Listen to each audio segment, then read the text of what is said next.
Au nom du Père et du Fils et du Saint-Esprit. Amen. Le Seigneur soit avec vous.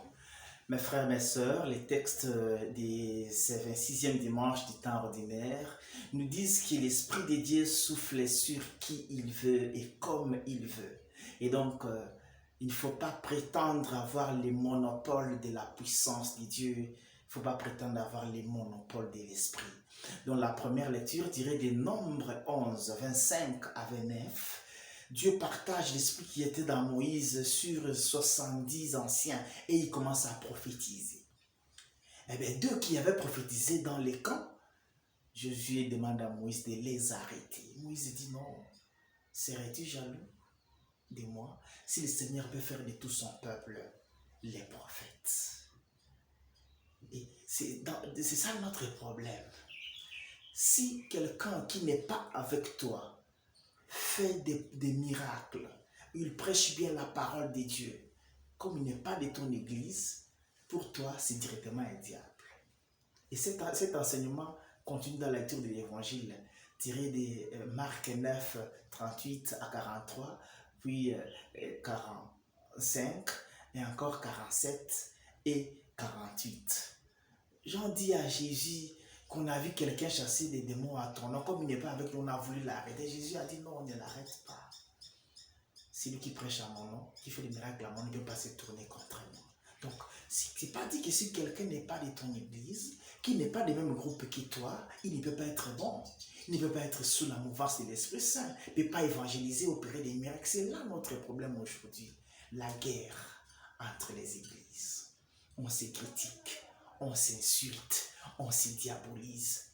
Même pas entre l'église, même dans une même église. Les pasteurs, entre eux, les dirigeants, ils se critiquent. Il y a comme une sorte de rivalité au nom de Jésus-Christ. Non, au nom de Jésus-Christ, pas de rivalité. Sous prétexte d'enseigner l'évangile, pas de diabolisation, parce que nous n'avons pas les monopoles de la puissance de Dieu. Dieu peut agir en tout le monde.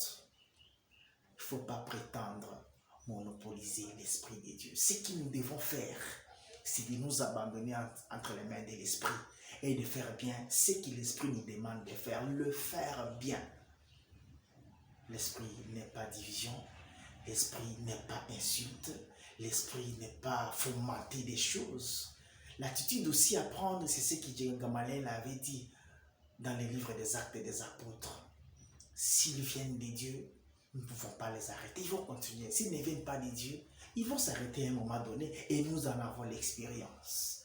Quelqu'un peut faire trop de bruit au nom de Jésus-Christ, mais à un moment donné, ça s'arrête. Ça ne vient pas de Dieu. Faire bien ce que l'Esprit nous demande de faire, n'est pas monopoliser l'Esprit de Dieu. Dieu est libre d'agir en qui il veut. Toi, fais seulement ce que Dieu te demande. Ne diabolise pas les autres, parce que tu n'es pas saint non plus. Et dans la deuxième lecture, dirait de Jacques 5, 1 à 6, l'auteur sacré s'attaque aux riches, ceux qui usent mal de leur richesse au détriment des pauvres. Ils exploitent les ouvriers, ils exploitent les pauvres. De nos jours, un riche peut se permettre de ravir à un pauvre le peu qu'il a, parce qu'il a de l'argent, parce qu'il est riche. Il a même la justice dans sa poche. Si notre richesse ne sert pas à la gloire de Dieu et au salut des autres, notre richesse est pourrie, elle nous conduira en enfer. Que le Seigneur nous aide à user de nos richesses pour sa plus grande gloire. Que Dieu Tout-Puissant vous bénisse, le Père, le Fils et le Saint-Esprit.